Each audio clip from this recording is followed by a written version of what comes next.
welcome back to Kevin Pollak's Chat Show. I am, as always, Chat Show. How the... Wow. That is a cold brew. For some reason, my brain was anticipating water, even though I poured the cold brew in there myself maybe 6 minutes ago. Yeah. And in that time... Did I mention I had a birthday since I saw you last and I turned 60? Get the hell out of here. I know, I make 60 look good. You don't look a day over 58. You're not wrong.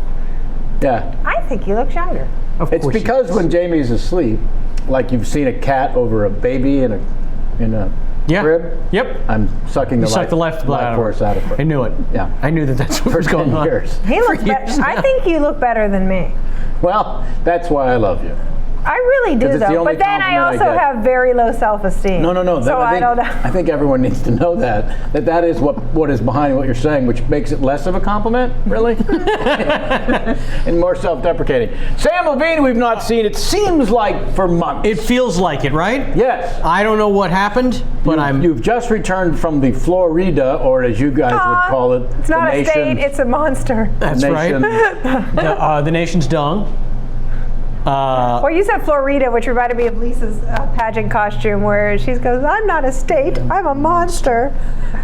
Okay. She's right. But it was the Florida. nation's dong also from The Simpsons? Nation's wang. Wang. Sorry. Sorry, you were back from Florida. Florida and Atlanta. I don't want to leave Hot Atlanta out. Right. We shot in both, and it was for a very exciting new anthology series written and directed by Bobcat Goldthwait for True TV. It will be on sometime next year. It's called Misfits and Monsters, and it is spectacular. And that's all I can say. He's done good work lately, that Bobcat Goldthwait. We should have Bob back on the show to talk about it whenever the hell it debuts. My God, that would be wonderful. Yeah. That reminds me, we had Joel Murray, yes. Mm-hmm. Yes. 9 of 9, we had Joel. Because he did, what was it, God Bless America? He starred in that? That was written and directed by Bobcat. It was awesome. But Sam, beyond this gig, there seems like there's been others. There's been many. There's been so much. You've been a busy little beast. It just flows together. I've been very busy, and I have. And forgive me for saying this for you, but can I guess? Never worked so hard for so little? That is correct. Okay, good. That is the sign of our time. That is show business in 2017. Yeah. And 16, and part of 15. Yeah. Really since like 2007. Yeah. And it's right around the, you know what it was, the writer's strike. It was the writer's strike, and then kapow to the economy in 2008 allowed the studios, who continue to make more money every year, saying, oh man, that fucking economy really tanked. Oh yeah, sorry. We can't pay anyone. We can't afford to pay anyone. Other than the guy, if your name's above the title, we have to pay you, but then beyond that, here's a bag of chips. Yep. Well, I know nothing more our audience loves than to hear actors complain. You know, it's a new podcast I'm doing. Can you come over Tuesday? Yep, absolutely. Yeah, it's called Actors Complain. Actors Complain. Yeah, we have 2 listeners. Are they both my parents? I want Greg Cromer to be the co-host. Yeah, they are. The 2 listeners are 2 other actors who complain.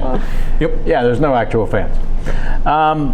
Yeah, you've been missed horribly. Oh, well, thank you. I was most upset, of course, to miss Ricky Gervais, but more importantly, I had to miss your 60th, and that bummed me out. Nothing can replace that. Unless you want to turn 60 again next year. I would look forward to it. No, because he has to turn 62 so we can get the discount at Cinemark. That's right. I have to skip a year next year. I don't even get 61. Okay. I have to skip. We bought tickets to see a movie on Thursday, and he went to get the senior discount. He's like, it's 62, foiled. Yeah, I've never seen her that upset. I was really upset. I'm so sorry. I think the audience knows. In other depression baby news, I did cash in my Disney Visa rewards dollars. Oh my God. So that I get half off my annual pass renewal this year. So I'm very Speaking excited of 2 about fans that. who listen and care. Your itchy and scratchy bucks? Yeah, INS money. Our guest, who's always seated at the table prior to being introduced, has been chuckling throughout this, which makes me very, very happy, because my brain says none of this is going to be interesting to anyone who's never been here before. Nope. I think our fans know that I'm frugal. Yeah, but that presumes our guest is a fan, which the research claims she's not. but we'll get to the bottom He's a of big it. fan. Write to us and let us know what you think of the damn show at kpcsfanmail@gmail.com. What's that? Sure, be happy to. kpcsfanmail@gmail.com. Nobody said anything. I will read one of the fans' mail next show. Recent guests, you ask? I don't know why they ask this every week. Hey, who's been on recently? Yeah. I pretty much read the same names. Brian Cranston. Let's see, this will... Oh, she'd be upcoming. Billy Bob Thornton, Jenna Fisher was just on. Christopher Guest, Lauren Graham, J.K. Simmons, and Ricky Gervais. I had Something in your throat there. I had British. Yeah, I had a you had a crumpet. proper Brit stuck in your throat. Yeah, and then next Sunday, Pamela Adlon. Very excited about that. To talk about this wonderful season 2 of her. Next Sunday. Yeah, this next Sunday. People can only get this starting Tuesday, November 12th. So I'm saying this coming Sunday. got it. But the truth is, I listen to things out of order. On Yeah. Sunday, November 19th, Yep. Pamela Adlon will be here live Oh, and then drop on the 21st terrific. on the interwebs. I look forward to it. Upcoming, yes, that's upcoming. Let's get to our guests, shall we? I'd love to. I'm awfully excited about this. We first began talking to each other on Twitter, and I was all the Twitter, which, by the way, I feel sorry for that saying, I was all the Twitter, because now it has no meaning. It's been hijacked You were all the Twitter? by the website. You don't remember that term? No. Huh? I'll ask our guest. Please welcome Martha Kelly. Martha, Hi. do you remember that term? Yes. Yeah. Yeah. Could you explain to our young Sam Levine? It means like being really excited about something that's about to happen, right? Yeah. Oh, a Twitter. Yeah. I thought you were still talking about the website. Well, I'm saying the term, the Yeah. vernacular, Yeah. was replaced by the website. Now I got it. Thanks, guys. Thanks for clearing up I'm the all a confusion. Twitter. A Twitter. Yeah. Martha, that's all we have time for.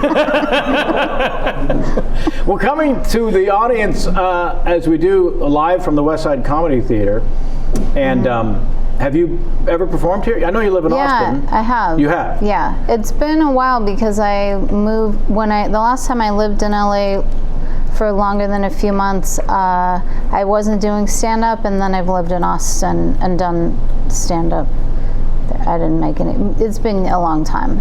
So before all of that, you performed here. Right. Yeah. Years ago. And what was that experience like? Do you have any recollections? I did it a couple times. I think one time it was really fun, and one time it was a comic booked. A comic that ran the show booked it and had trouble getting audience. That's always a bit of a bummer, but it wasn't like I don't remember any trauma happening here. What's the smallest number of people in an audience that you ever performed to? Because I remember mine, it was 1. Well, do you mean not counting the comics who are also on the show? Yes. Then probably 2, because Frank Conniff from Mystery Science Theater, in the late 90s, he used to have a weekly show on Saturdays at a hamburger place on Hollywood Boulevard that would actually close and lock the front door before we started. So usually those of us doing the show were the only ones watching. It was really painful. He locked the door because the idea of people showing up late made him upset? The owner was an interesting, hard to understand person. So he knew we were doing a show and was really nice to us, but yeah, he would lock up so no one could come in. Then he would unlock it and let us out. And that's back when I drank, and so we would usually go to dinner, and everybody on the show would go together and then have some drinks. And so that's what I would tell myself, well, it's even if there's no audience, it's really painful to just do your jokes to other comics who know them. I would look forward to the beer after. Frank would usually pay, so it balanced out. But it also made it less scary later doing a show in a club where if there's only 10 people, I would feel less scared of that, whereas a lot of times that's a scary size small crowd, 10 people. Yeah. So. Yeah. performing to one person where there were no other comedians. It was just one person. Really? Yeah, and it was in that person's living room. It was an audition. Oh, that sounds terrible. Yeah, he was a big music act in the town I grew up in. Was it Bruce Springsteen? It was Bruce Springsteen, which made it less weird because it was the boss. And so I knew he wasn't going to laugh anyways. Right. Joe Chirino is his name. And he was a very big, probably still is, music act in San Jose, California, where I grew up. And wow, I always thought you were from the East Coast. it's an attitude issue, I think. People think I'm from New York. I'm actually originally from San Francisco, which is a real city, but doesn't have any attitude, Right. really, to speak of.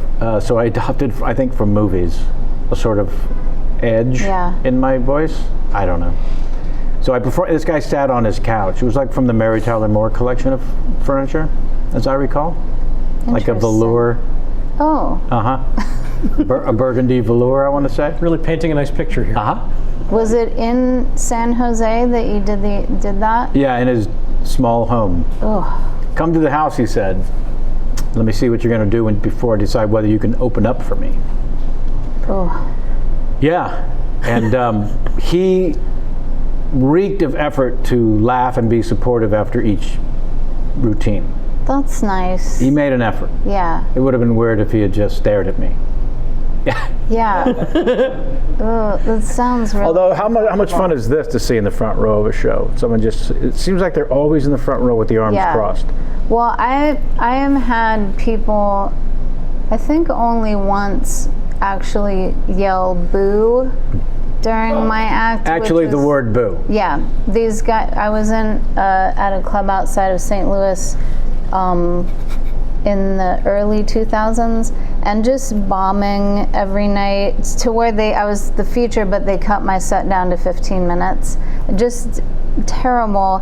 And then one of the shows, these young frat guy types just started yelling my favorite boo. kind of audience. They started yelling boo, which that made me laugh because it was so painfully silent, that made it a little less terrible. But yeah, and then at the end of the show when the MC said, and one more time for your headliner and your feature, whatever, when he said my name, they yelled boo again.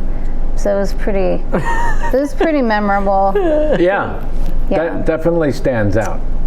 It was kind of the highlight of that week, to be honest. Well, so what happened? Did you end up opening for that guy? I did, yeah. Was that my fun? first paid gig? Well, I grew up, as I said, in an area back then where there were no comedy clubs. So I would just go on during the band's break, which I think, you hear a lot of comedians, like even Leno, the last of the people who would go on at strip clubs just to get stage time. But I think going on during the band's break is harder.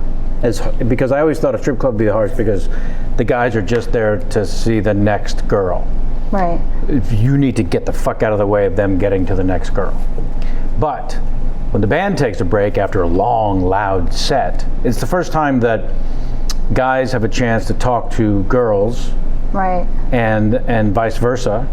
And they really want to do that during the break.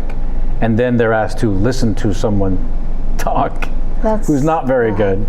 That sounds but has a really good Peter Falk impression. So if you could just stop hitting on each other for a second and buying each other drinks, you're going to love this Peter Falk. Yeah, it was brutal. But, it makes you decide whether or not you want to do it. Right. Right? Because then you realize, I have to get through this. Yeah, I think that stand-up comics have a high tolerance for trauma, and that because you have to go through a lot when you're new. Yeah, it prepares you for anything, and to the point where I think the only reason I was able to transition into acting was because none of it scared me, because I'd already been traumatized by real fear. Yeah. In fact, I recently performed on the field in Dallas at the AT&T Stadium where the Cowboys play. Wow. It was a corporate gig, a wildly, fantastically successful booze company was giving out awards to their top distribution people. So imagine midfield They built a little stage on the sidelines. And then in front of the stage, they broke the rule and had a good 30, 40-foot gap to the first table. Why? Rough. And then the tables, by the way, were only about 200 people. I don't know if you've ever been to this stadium, Pretty big. but you could put maybe 70,000 people. Yeah. They were during the day? 200. Well, no, it was nighttime, Okay. and they had been through seminars all day long, and so they were hitting the hooch pretty hard. So the COO says, "How would you like me to introduce you?" And I said, "Well, it's very specific." He said, "I'll write it down." He writes it down, and this is what the introduction was. Our host tonight started his career in stand-up comedy. In fact, Comedy Central named him one of the top 100 comedians of all time. You probably know him from movies like A Few Good Men, Usual Suspects. Please welcome Kevin Pollak. Here's what he said. Our host tonight does stand-up comedy. And Comedy Central said he was 100th.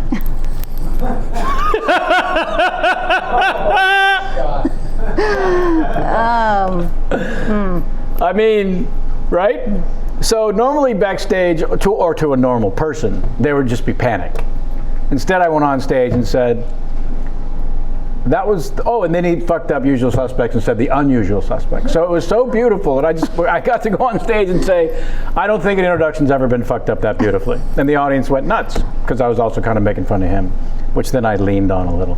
Thanks for whipping him into a frenzy, that old standby. And so instead of panic was a little celebration. That's, And I think those early days of stand-up. yeah. Now, you mentioned that's when I was drinking. You're have been very open in interviews and things, talking about how the only way you could get on stage was to have a beer or 6 or 2. Yes. And then at some point, in your own words, alcohol sort of undermined your ambition, which I thought was an interesting way to put it.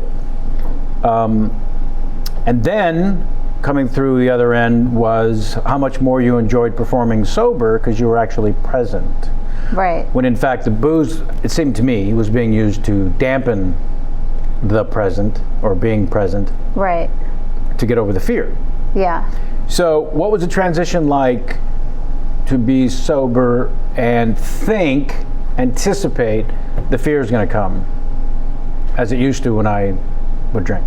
Well, it still does, but I think I realized at some point that because I'm so low energy, that the adrenaline that I get from that stage fright is necessary for me not to put the audience to sleep completely. Like the few times I've ever performed where I didn't feel that, it was hard. It was very harder than normal. Because you were so low key? Yeah, and just I don't have.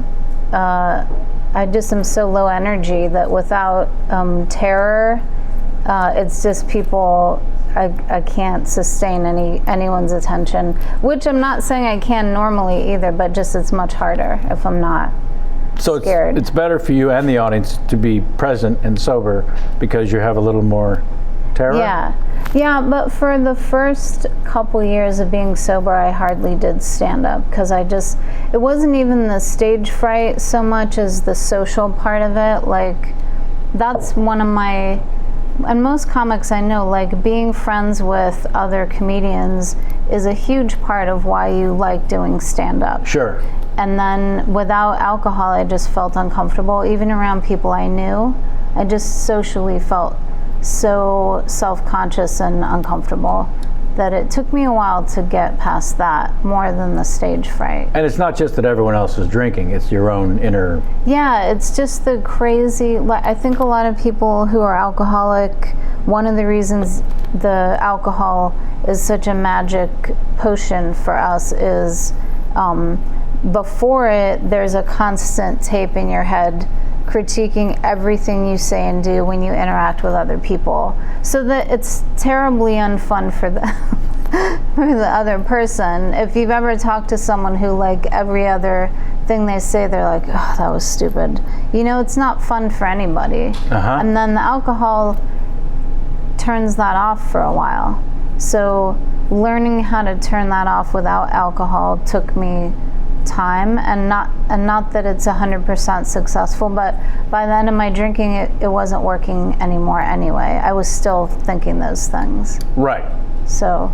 It no longer provides any of the positive at some point. Right. On any level. Yeah, really, it stopped working, and then I still couldn't stop drinking for a while, that's kind of how you know you're an alcoholic. When you want to stop, you have good reasons for stopping, but you keep getting drunk. Right. So, fun times. But I met you before I got sober. I don't know if you remember, well, I'm sure you will when I tell you, but in 2002, I did New Faces in Montreal, and you were the MC for the showcases I was on. And before the first show, you called all the comics into the green room and gave us the sweetest pep talk, where you said, like, you guys are here because you deserve to be here, and this is just another show, and don't. It was so sweet. It was really. Did it have any effect whatsoever? I mean, it stayed with you. It had the effect. I was already a fan of yours. It had the effect of making me think you were a good person. That's really the only reason I did it. Yeah, I'm running for office every moment. Why aren't nice people running for office? Well, in this case, it's the office of my own happiness that I'm running for. Because I have written down, here's how horrible I am and old. Do you remember who introduced us? I have in my notes. Thinking that we ran into you, you were with Will Forte. I've never met Will Forte. I'm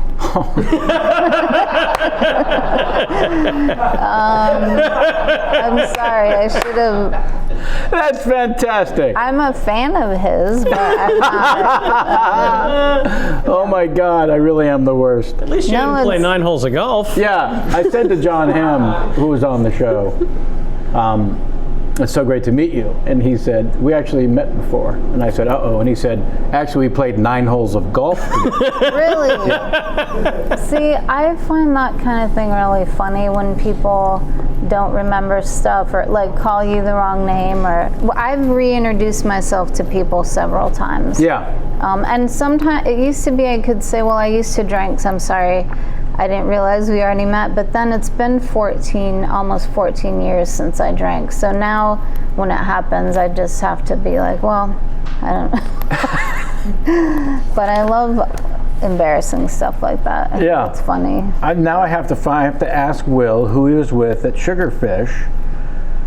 I could have told you it wasn't her. That's hilarious. Do you remember who it was? Because it was definitely someone funny and a woman actress. No, I'm glad you said a woman. That was on. He introduced us as it was somebody that was working on Last Man on Earth, but not a cast member. It was a writer or something. Yes, but it wasn't. It wasn't Martha. Here's how deep this runs. Other than the beautiful embarrassment for me. I'm sorry. No. This is fantastic. Did you hear how hard they laughed? I'm not going to get a bigger laugh out of any of them. No matter what we say. Okay. It's the only way that you age yourself. Yes. Is forgetting shit. It's forgetting but the truth things or saying things slightly wrong the way Homer Simpson or a dad would do. Right. But who comes downstairs with a brush in her hand and says, I don't need this?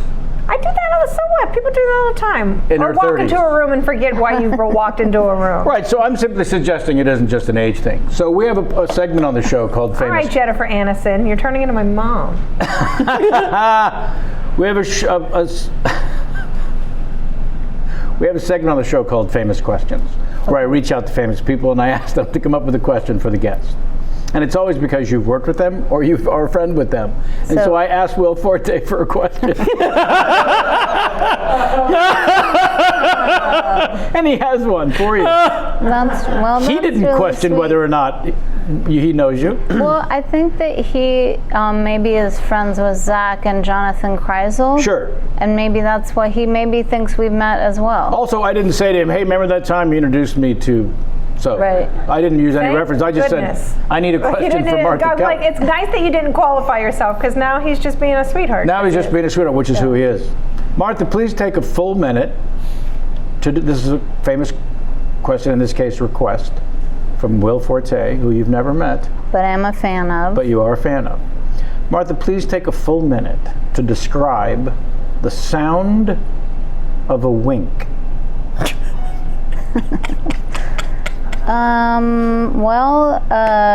Can you create a segment where the question stumps the interview person, because I have no idea how to describe the sound of a wink. Well, you've killed 17 seconds already.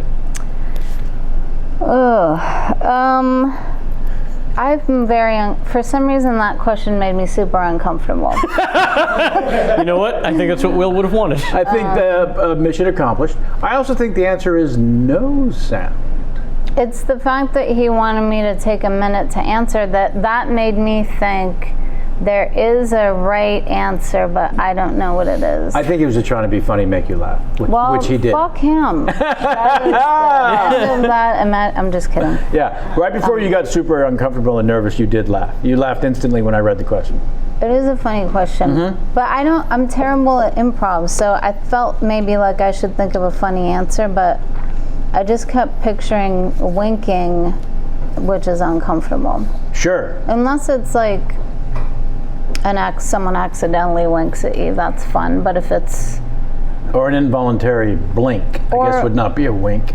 Or if someone is overdoing it to be funny, like an overly conspicuous wink. But you know, based on everything you've shared with us so far about your comfort level performing, it is amazing that the research suggested your inspiration to try stand-up was sparked when you saw Prince take the stage during the Purple Rain tour.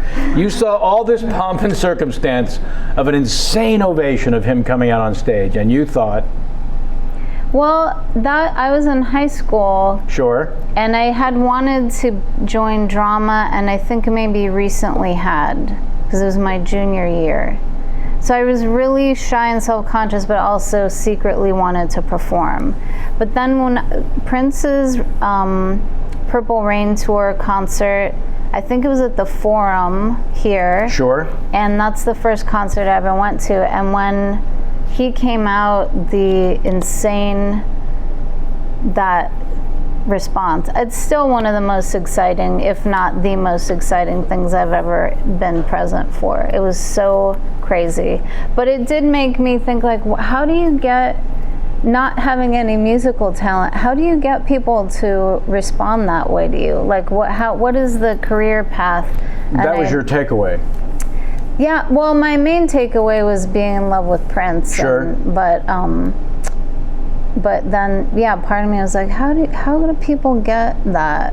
What is, barring any kind of musical talent, what is the path to getting an audience to respond to you? How do people get that, or is the thought process when you were alone and no one could hear you so that you didn't have to admit you thought this, was the thought, how do I get that? Well, for sure, yeah. I wanted to know what it felt like to come out and have a crowd go apeshit for you. Yeah. You know? Yeah. Like, it seemed like insane. Well, let me tell you. What it does, it actually has, my understanding is it has the reverse effect. That we all want approval, and the moment it comes too loudly, it's too humbling and you get embarrassed by it. Well, or you just lean into it and make a joke out of it. Yeah, I don't know what it would, I can't imagine what it would feel like to have, however, 18,000 people at the Forum. Yeah, that many people lose their mind. Yeah, me neither. I mean, I performed in front of, did you ever do Gator Growl in Florida? It's the homecoming for the Florida Gators, and it's in their field called the Swamp. Anthony Clark closed the show that year. Y'all got some chores. It's my Anthony Clark impression based on a true story. Stupid cow. Yeah. But you perform in front of 90,000 people. That's how many are seated at the the Swamp. You're on stage, it's night, there are spotlights in your eyes, so you can't see anything. So when 90,000 people get together and decide what you said is funny at the exact moment, otherwise known as a punchline, the sound of 90,000 people laughing is the single most unnerving noise I've ever heard in my life. Wow. It's not like someone turned on a jet engine. It was just ridiculous. Wow. It was ridiculous. But it wasn't, I didn't walk out to that. Also, you get off the plane when the college people pick you up and they say, have you ever performed in front of 90,000 people? No, stop asking people that question. No one's going to answer yes. Yeah, that's crazy. And they said they booed Bob Hope off. Come on, get in the car. They booed Bob Hope. Wow. Yeah, the place was famous, and the Smothers Brothers, they booed the Smothers Brothers off. What's the matter with you people? Wow. Yeah. That. So that was, yeah. Stay away from too big of crowds. Well, I don't want to be too famous is the takeaway. And I'm not in any danger of even being Hey, moderately, so I'm not worried about it. But it does seem like it would. The only times that I've felt that I've gotten to be in a situation where it's a larger crowd than a comedy club Right. is for taping a couple things for Comedy Central. you had a half-hour special. Yeah, and but years before that, their old show Premium Blend. Right. But they get the best crowds, and they fill a theater that I wouldn't be able to fill if I was going on tour. So they just fill a theater with great crowds, and then as soon as they say your name, the crowd goes wild, as if they're there just to see you, but they're not, but it's so fun. It's crazy. But yeah, that was maybe like I don't know, like several hundred people, but not like, certainly not like Prince and the Revolution, but it's fun. Were the first words he spoke dearly beloved? He did start with "Let's Go Crazy." Yes. Yeah. Nailed it. You got it. It was so good, and still the best. I've seen some great concerts. That's the best one I ever saw. So prior to that, was there an influence for you in terms of just stand-up comedy in general, or was that still the moment of you wanted to be in the dramatic acting like you'd started in school? I don't remember when I think Joan Rivers was the first, because when I was in high school is when she hosted SNL and got her own talk show, I think. And just because she was a woman, that's why I zoned in on her, and also because she was very funny. But I mean, that maybe was the first time that I thought, like, well, there aren't a lot of women doing it, and it seems like it'd be really fun. Right. Is that, I kind of spaced out. Does that answer? It does. And then Roseanne after that, and like there were hardly any women doing stand-up, but She's super low energy, Roseanne. if you think about it. Yeah. Well, also I remember the first time I ever saw her on TV was on Johnny Carson. That's right. And she was doing a bit about weight and people's reaction to it, and it was so different from normally people who are larger and would make a joke about their weight would be self-deprecating, but hers was making fun of the people who were commenting about it. Yeah. And it just made me think, like, man, she's really different. I've never seen anyone like this. Yeah. The early days of Joan Rivers sparked the memory in Old Man Pollock that in a couple of weeks a new show drops on Amazon that I'm a part of about the beginning, or late 1959 it's set in New York, in the early stages of a woman deciding she's going to take a run at stand-up comedy. It's called The Marvelous Mrs. Maisel, from the creators of the Gilmore Girls. I Not the love Gilmore Girls. Yeah. Girls. I'm very excited about that, so look forward to that, please. That's awesome. There's a Nimrod journalist, getting back to the drinking just for a moment, because I love this quote of yours. There was one Nimrod journalist who asked if your sobering up was a career decision, and you answered prophetically, it was I'm going to end up living on the street and killing myself decision. That's accurate. I don't remember anyone asking, but that must have been a long time ago. Sure. I just thought the answer was direct and honest and kind well, also, like, I've never had a career to sideline. I mean, I've never had any kind of career to tank with drinking. not tank necessarily, it's just, did you decide to now focus on the idea of having a career instead of Yeah, it really was like, I mean, the way that I was living at the end of my drinking was just like really one tiny step above living outside. And the only reason I wasn't living outside is because my parents were supporting me. So that's like, if you're the kind of alcoholic whose path is leading to living outdoors, you have to quit. I mean, you have to. Yeah. So. Absolutely. And in 1998, let's jump around, you actually met Zach Galifianakis for the first time at Patterson's? Patterson's, a coffee shop that's no longer there on Venice Boulevard in the Mar Vista area. Very near where I now live. Oh, yeah, it was like Venice, between Venice and Westwood, and Venice and like Overland, I think. Sure. Somewhere right around there. And you had sort of stayed friends over the years, but not, in your own words, palling around best buddies before the phone call came literally out of the blue about doing baskets. Right.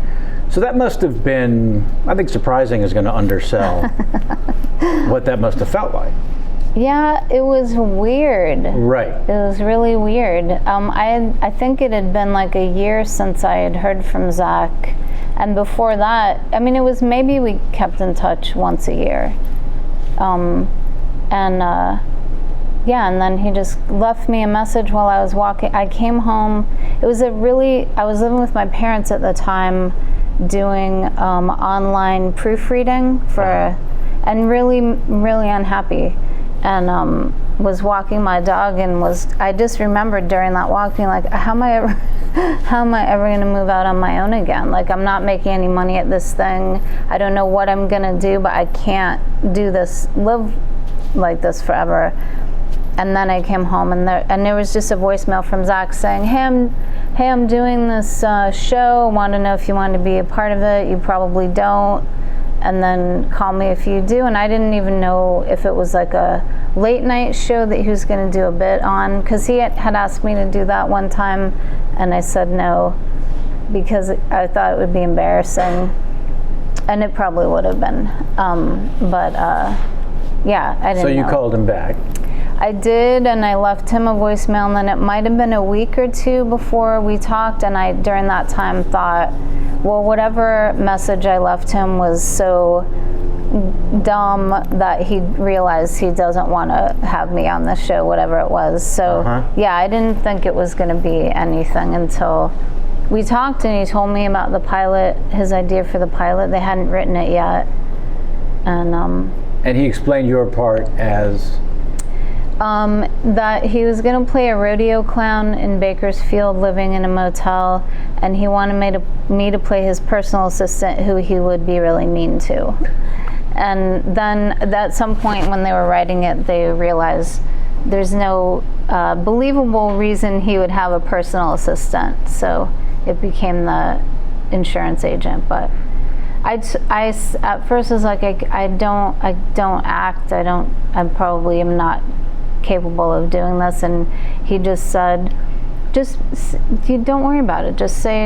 You'll just say the lines however you would say them in real life. And I still was sure I was going to get fired on the pilot probably the first day, but the very first scene that we shot was on the side of the road when the characters meet.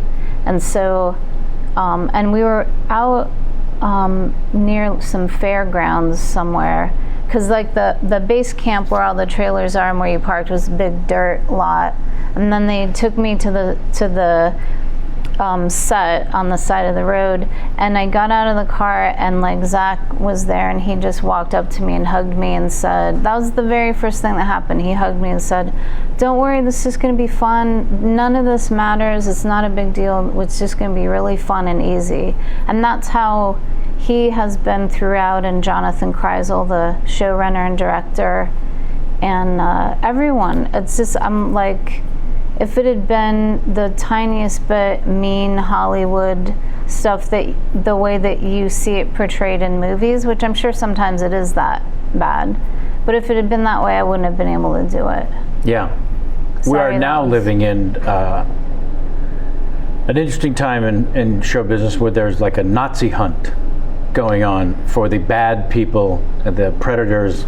In fact, I wanted to open the show and forgot to ask you, Sam, since there are a lot of stories floating around, honest, true stories that people are now divulging about Yeah. Kevin Spacey. Yeah. If you wouldn't mind showing us on Jamie where Kevin touched you. You know, I don't meant have. to open with that joke. That's a good joke. That's a good joke. I was so excited about that joke. I ran it by Jamie Yeah. and Cole Stratton last night. I will say, I don't have a bad story like so many other people do, but I will say many years ago at The elevator at the Le Mondrian. the W in Westwood. now it's the W. Now it's the W, yeah. No one has ever aggressively tried to pick me up as hard as Kevin Spacey did in the middle of the afternoon. Yeah. When he In the was middle of the afternoon. so drunk. Yeah. Yeah. Yeah, I there's a thing in my book that says there's a story about Kevin Spacey that a publisher asked that I don't share. And if you meet me at a bar sometime and buy me the right number of drinks, I'll tell it to you. And I've had people ask over the years. And it's a story I've told everyone that I know about how he proved himself to actually be Kaiser Soze. And yeah, no, I mean, it's possible that Gabriel Byrne and I started emailing each other links. They keep sharing articles about Kevin Spacey. Yeah. Yeah, no, it's amazing that some of the really, really, really bad people are being called out on their shit by victims who had to live with this for such a long time. And for the public at large, I know that a lot of the confusion is, why'd you wait so long? And none of them know what it's like to live with something like that. So I'm glad show business didn't abuse you, that you were only capable of doing it to yourself. Yes. I didn't start doing stand-up till right before I turned 30. And so I'm, even with like occasionally sleazy people in stand-up, my encounters were limited, partly because it's usually women in their 20s or men who are younger. It's usually when you're Younger. so young that you still give everyone the benefit of the doubt and can't believe it's happening when it happens. Right. That's usually why people are targeted then. So the couple times that people have been gross to me, it was easy for me to just laugh it off and be like, are you fucking kidding me? Like one time a guy said, by the way, we were sitting next to a row of porta potties and both quite drunk and high. So that's the scenery of this gross past. But was like, well, I could get you work at the club if you would want to, hook up. And I was like, I don't. I mean, that time I was featuring on the road. Like, there's no feature club spot that's worth sleeping with someone for, and that's what he was offering. But yeah, I mean, if I had been younger, I might have been like, well, maybe this guy can really fuck up my career if I don't do what he wants. How weak is his? Oh. I thought that was my zipper. That's why suddenly I was like, why is my zipper over here? But it's the mic. Sorry. Not in show business. Sorry. Anyway, that stuff's all really sad. It's sad that it happened. It's a gross vibe that it's all coming out, but it's good in the long run that it's finally coming out. It's pretty great, actually. Yeah.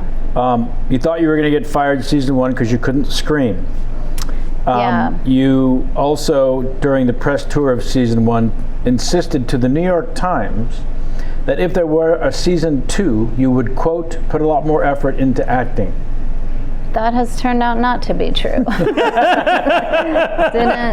It didn't really even hit me until this season, which we're in the middle of shooting right now. Right. Is when it finally got through to me, like, people who are good at acting put more thought into it than just memorizing their lines.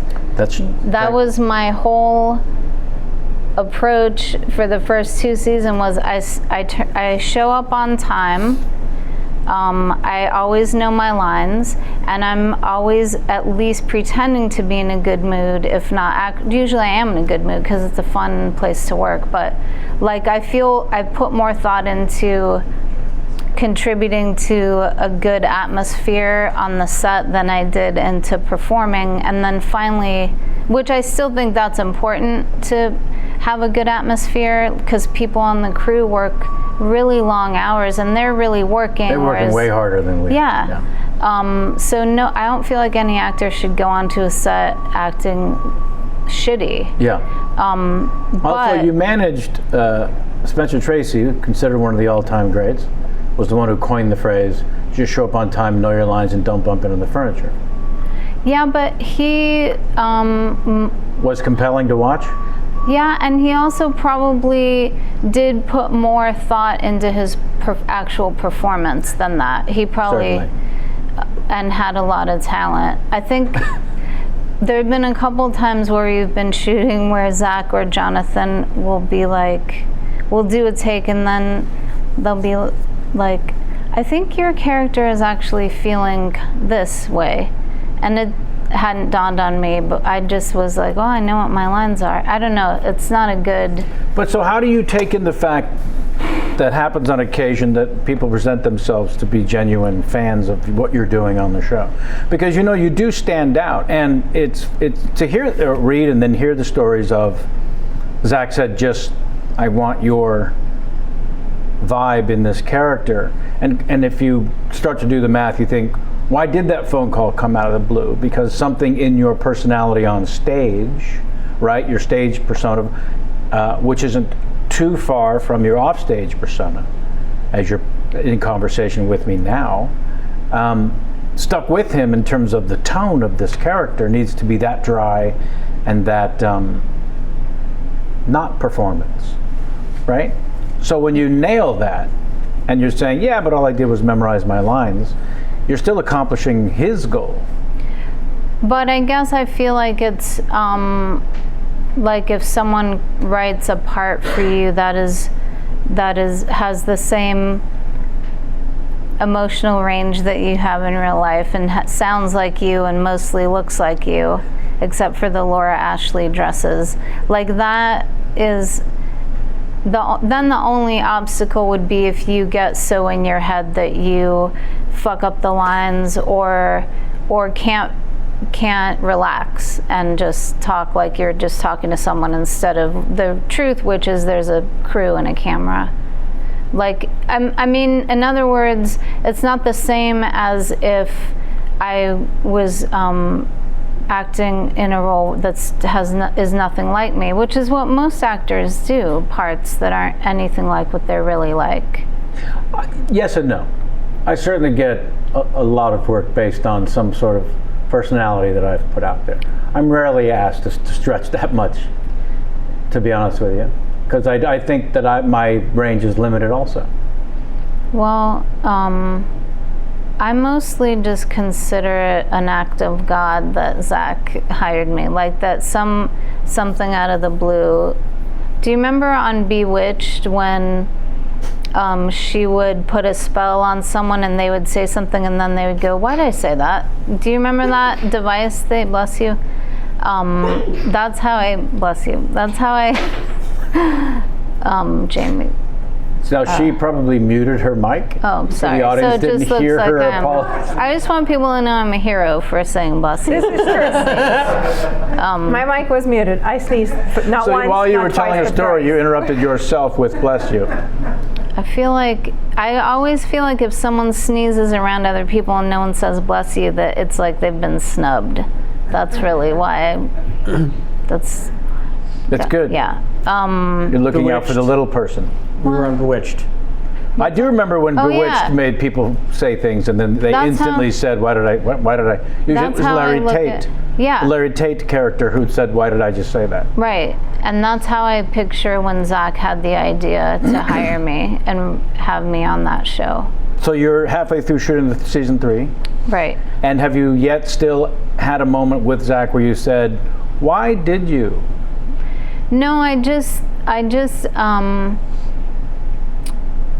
like I've written him really sappy cards, like for the rap gift. I've written, the first season I wrote this long thing thanking him and telling him how much just the experience of shooting it, how much it really affected me. And then I cried when I gave it to him, and then he made fun of me for crying, which is normal. How would he make fun of you for crying? Well, when I came into his trailer and our head of our makeup department, Heather, was in there too, and we're all friends. And I came in and gave him the card and started to say thank you. And then I just started crying, and then he hummed or sang a little bit of the Entertainment Tonight theme, and then the sad version? Yeah, or he just did it. Because there is a sad version of it. No, he did the upbeat version and then said, Martha Kelly losing it on the set of Baskets. That's how he made fun of me when I cried. And then I started laughing while I was seriously crying, like I was crying really hard. That's but it made great. me laugh. But yeah, he's been like a fairy godmother, but I've never said. But there's a little bit of a Big Brother thing there too. Yeah. Like there was a newcomer on the set, according to the research, a new crew member who you befriended to help him fit in, and Zach slipped you a note that said.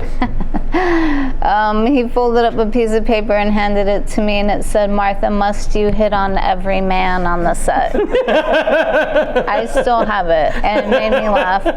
And then I thought the guy that I was talking to, I didn't want him to think someone handed me a note and I'm laughing at him. Sure. So I told him what it said, thinking he would think it was funny, and it just made it really uncomfortable. He didn't think Zach was joking. He thought Zach was being genuine and sort of scolding you.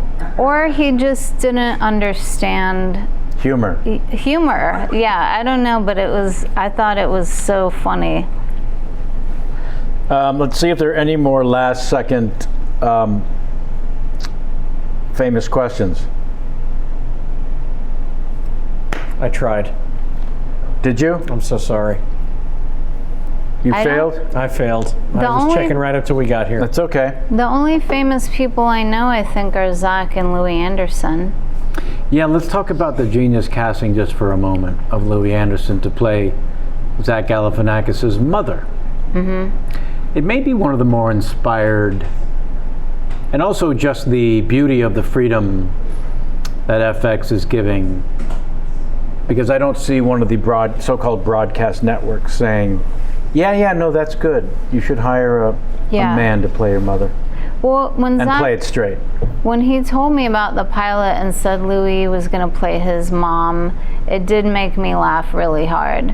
But then I didn't know. But the thing that made you laugh, forgive me for interrupting, is never played in any of the scenes.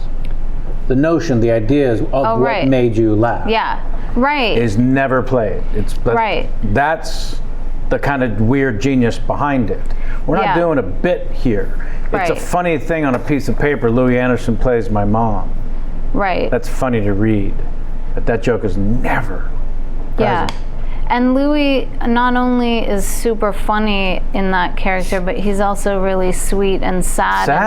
And I don't know how much of that Jonathan and Zach expected or were just delightfully surprised by. Of the pathos that he brought. Yeah. He's a wonderful man, sweet man. We need to have Louie on. I just realized we've not had him on. He's pretty great. Yeah, he is, and he has some of the greatest stories ever. Like his first Tonight Show at Carson was historical. I wish that Johnny Carson hadn't retired. Gotten older and went away? And because when I started doing stand-up, the Tonight Show with Johnny Carson was still on, and it was still that if you could get on there and have a good set, it could change your life. But then I wasn't doing it. I don't know what you... It seems like a lot of stand-up comics have grandiose expectations. Right. And so I thought the way it would work is you would go do an open mic at a club, and if it went well, you would go back the next week with a completely new set. If everyone loved it again, then within a month you'd be on the Tonight Show, and then you'd be super rich and famous. Like, I had no... Who told you this? Nobody. Bag of lies? Nobody. You just got that in your mind. I lived in a fantasy world and didn't realize, like... Well, listen, if ground zero is you're at a Prince concert and he comes out on stage to 18,000 people losing their minds, and you think, how do I get them to do that for me? Right. Then the rest of it can't be a surprise in terms of the fantasy. Yeah. Right? I definitely didn't understand how a lot of things in life really worked, and that was one that was really out of whack. But it ends up that just doing stand-up is really fun. Making friends with people. That was the first time as an adult that I had a friend group that I felt I fit in with. Right. Which I think is true for a lot of stand-ups. Feeling like an outsider and then meeting other comics and feeling like, oh, we're weird in the same way. Yeah, in fact, the research suggested that when you met Zach in '98 at Patterson's, the comedians around that time, or maybe even that night, were Maria Bamford and Tig Notaro. Yeah. Yeah. So, an interesting group of non-conventional. Yeah. At very least. It was a really great open mic with a lot of people who were doing new material every week and talking about personal stuff, and it was really exciting.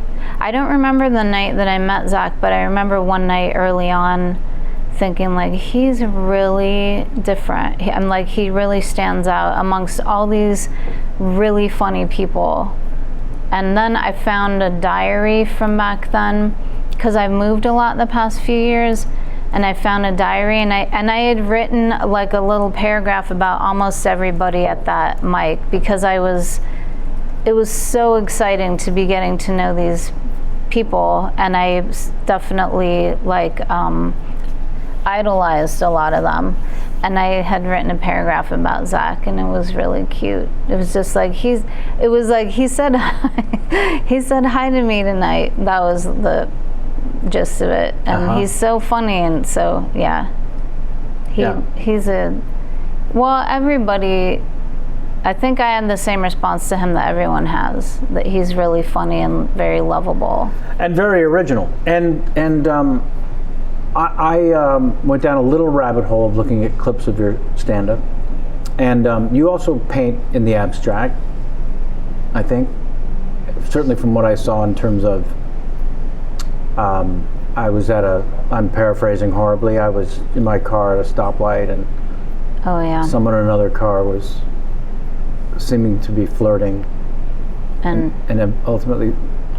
Well, I'll just say it ends up that I assume it's someone who's a serial killer. But that is how I did see strangers, especially, like, I used to read true crime stuff. So if any male stranger was ever friendly to me at that time, I thought, well, in this case, it's a serial killer. He said, do you want to meet for coffee? Meet for coffee. Right. And your response was? How about I'll just meet you naked at a shallow grave and you can push me in?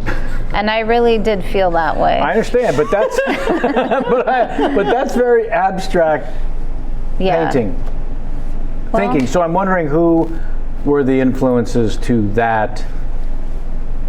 For sure, like, the people at Pedersen's influenced how I did stand up, because before I just happened to live in the neighborhood where that was held, and my twin sister worked at the newsstand for Pedersen's. It was Sound a like you said coffee shop. My twin sister. I did say my twin sister. Okay.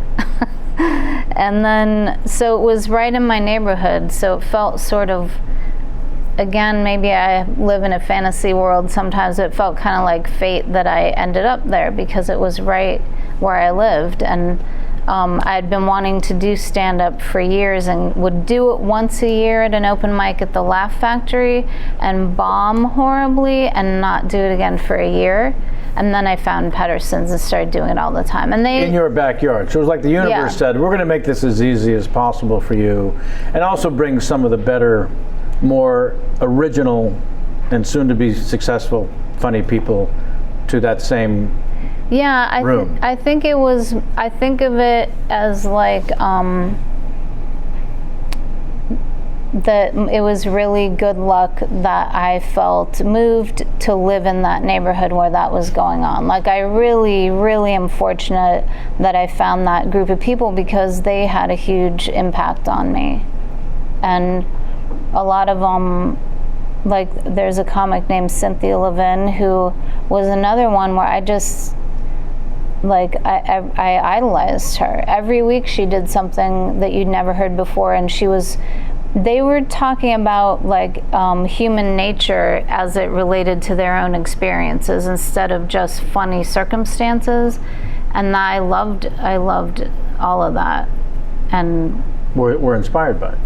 Yeah, and then thanks to alcohol, was able to be friends with those people and loved them, and it's still, I don't know what my life would have been like if I hadn't met them and found that Mike. Right. And then thanks to your ability to beat the demon alcohol, you're able to continue being friends with those people, one might suggest. Yeah, I'm sure I wouldn't have any friends if I had kept drinking. I mean, I probably wouldn't be alive right now, but if I was, I wouldn't be in any shape to have any friends. Right. So, yeah. So way to go. Yeah, it was a lot of fun-loving topics that I bring to the table of an interview. A lot of. Oh yeah, well I've insisted we talk about them. So. Well, I'm glad unless you're regret it. In which case. Oh my goodness, no. Okay. Do you remember who else was on the New Faces show? Because I recently had someone else come up to me and remind me of this backstage. Yeah, I think pep talk. Charlie Grandy, who at that time I think was a SNL writer, and then has gone on to write and produce a lot of good TV. Wasn't him. It's taxing and unfair for me to ask you. Well, yet I have. The truth is that I hadn't met any of the people in that group before that, and then the minute the second show was over, because we did 2 shows in one night, the moment it was over I started drinking, and I was completely wasted by the time everyone was hanging out after, so I didn't hang out. But yeah, so I really can't remember other than Charlie. Can you tell me? I don't remember. Oh. No, I'm really in trouble. Which is why this next segment is called Ask Kevin. So this is your opportunity to ask me anything. Well, I don't think the things that I would want to ask you would be stuff you would answer on camera. I always want bad showbiz gossip. I always want to, I'm constantly trying to collect bad showbiz gossip from crew and by bad you mean who was a dick, what was an outrageously bad behavior someone did, that kind of stuff. I know it doesn't reflect well on me that's what I want to hear. No, I think it's that, speaking of human nature, I think it's because what happens also is most people you worked with or I worked with end up being super nice and grateful and humble.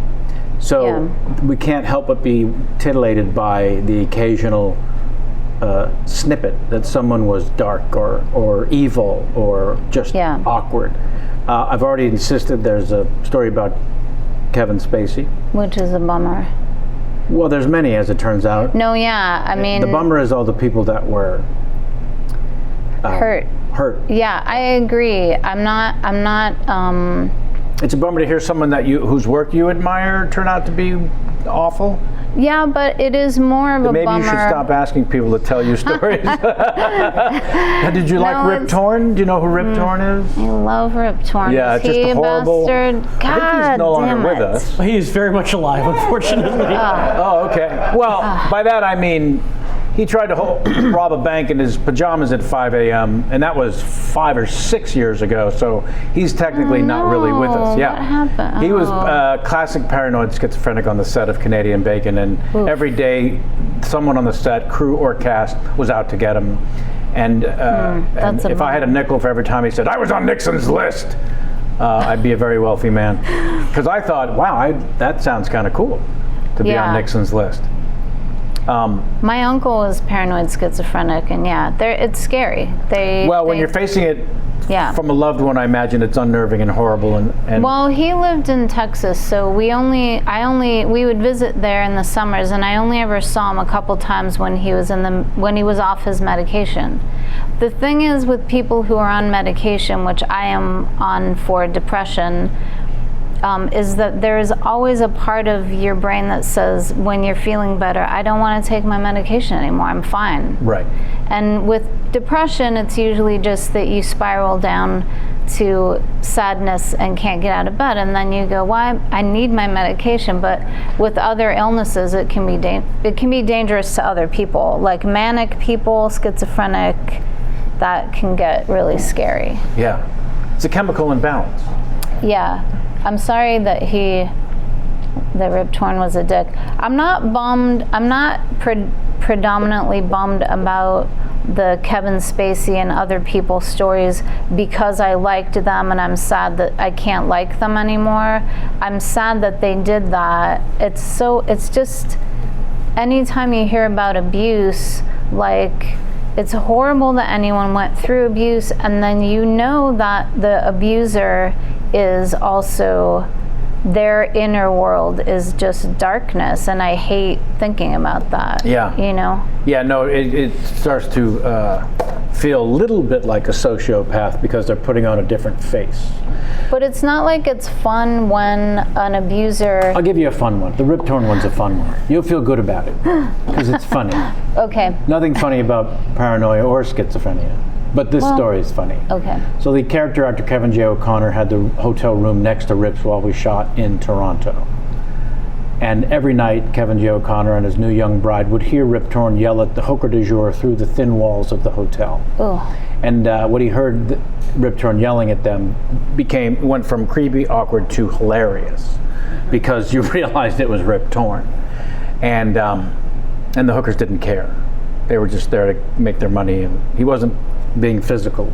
He was just saying really weird shit as part of the fun of sex. Yep.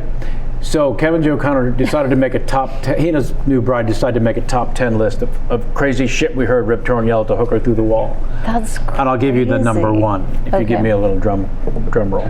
Okay. And the number one answer to what was the crazy shit that Rip Torn yelled at the hooker through the wall,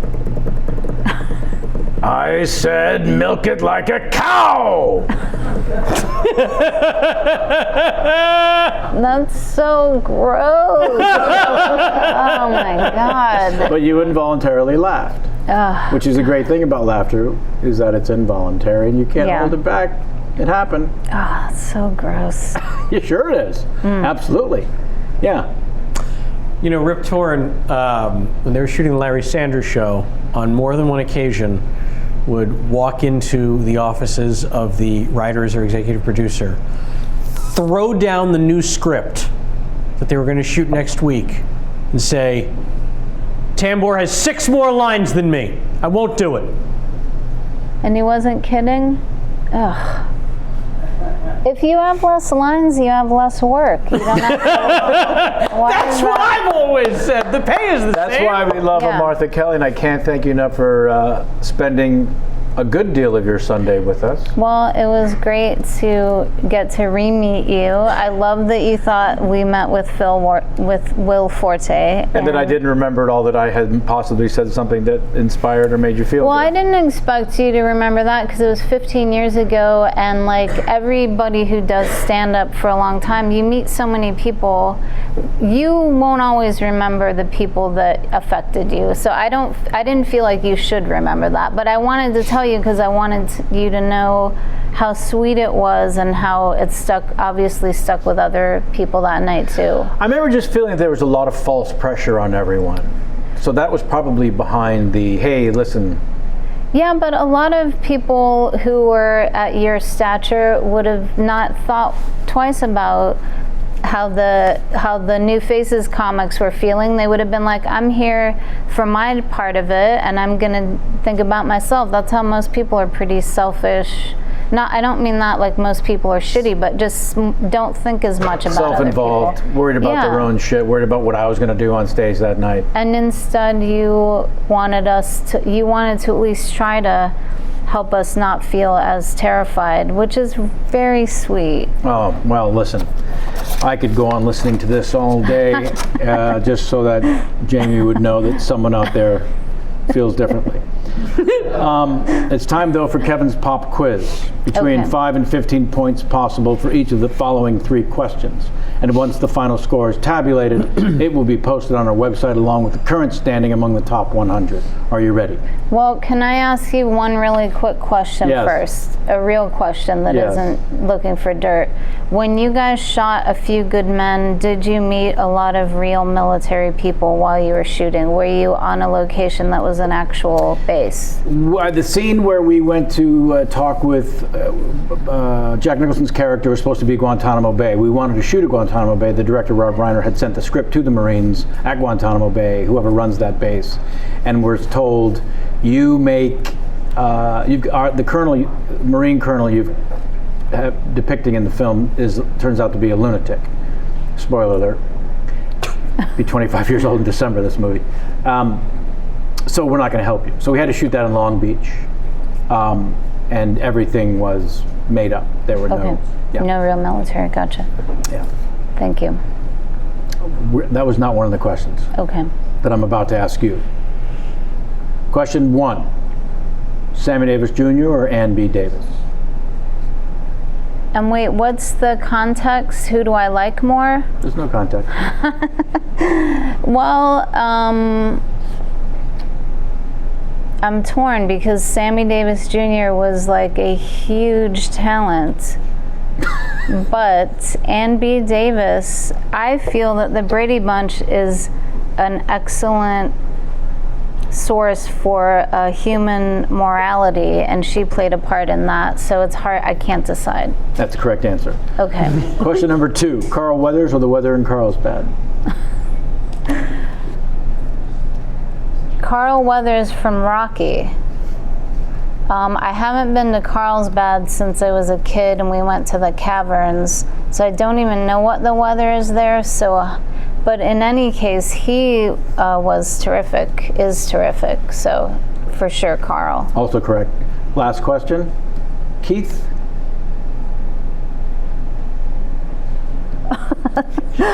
Wait, why?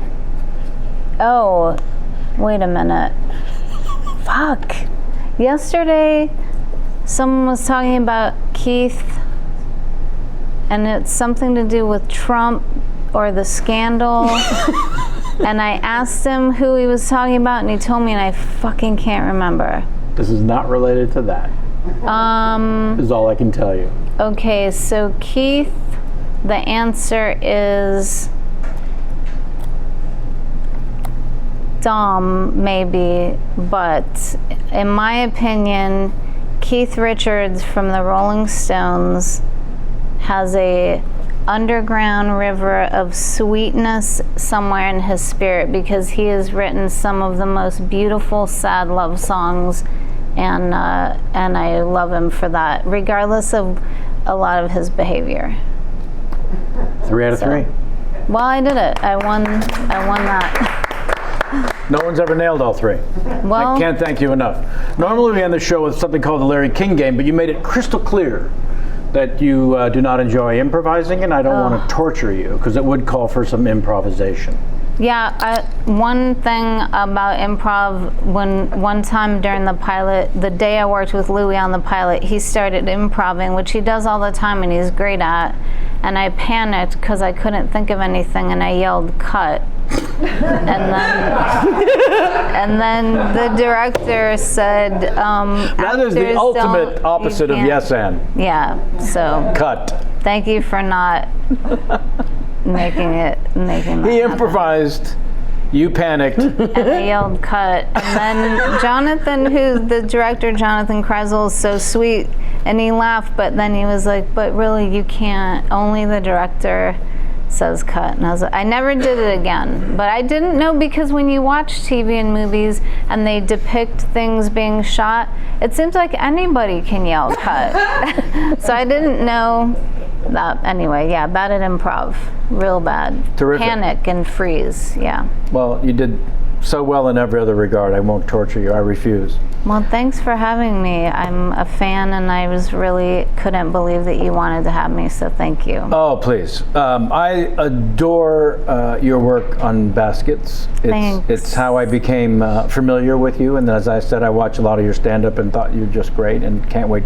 Are you performing live anywhere that we can, is there a website or something we can point people at that might have dates at some point? Oh, I do have a website that I haven't visited in almost a year, but I will update it, and it has it's marthakelly.net. Sure. Yeah. Well, it's it's a WordPress site, but the URL is marthakelly.net. So. Okay. I think that's right. I'll update it. I'm not. Yeah. Where are you shooting? We shoot on location all over the valley mostly, and yeah, and we'll shoot until early December. Fantastic. Well, continue. Can't wait to see. It's January 23rd. Yes. Is when the show season 3 debuts. Yes. Okay. Thank you. Please sit there uncomfortably while I wrap things up. I will. Thank you for having me. There's your Martha Kelly, ladies and Jews. It's just that simple. I want to thank Sammy and Jamie as always. Sammy, so nice to have you back. So glad to be back. Jamie, please never leave. Okay. All right. Floor director, Dr. Kenny, Dr. Evil Kenny Chen. We've got Brad Register and J-Mac up in the booth. Jaden Fox on makeup and Corey Levin on post. I believe. Thank the gang at the West Side Comedy Theater. They're always. Yeah, let's mention the West Side Comedy Theater yet again. Can't never mention it enough. Let's see, this is the 12th, no, the 14th that this is dropping. I had a great show set here. I was part of the Pretty Pretty Pony show. You did great. Yeah, thank you. That was my favorite show. It was fun. Never heard those stories before. Haha, that's a lie.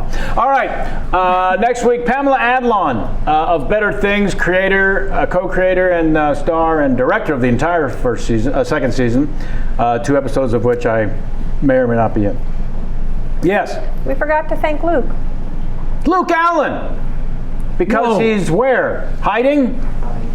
He's buying coffee. Getting coffee. Exactly. He's working. He's working. He's on the clock. He's on the clock. Thank you for that, Jamie. I do not That was wanna- actually J-Mac that reminded me. So, Okay. So deadbeat J-Mac came in. So he did Sorry. a good thing and still got smacked. And then the other deadbeat left. Wow. That's our show, and as always, get out of my face.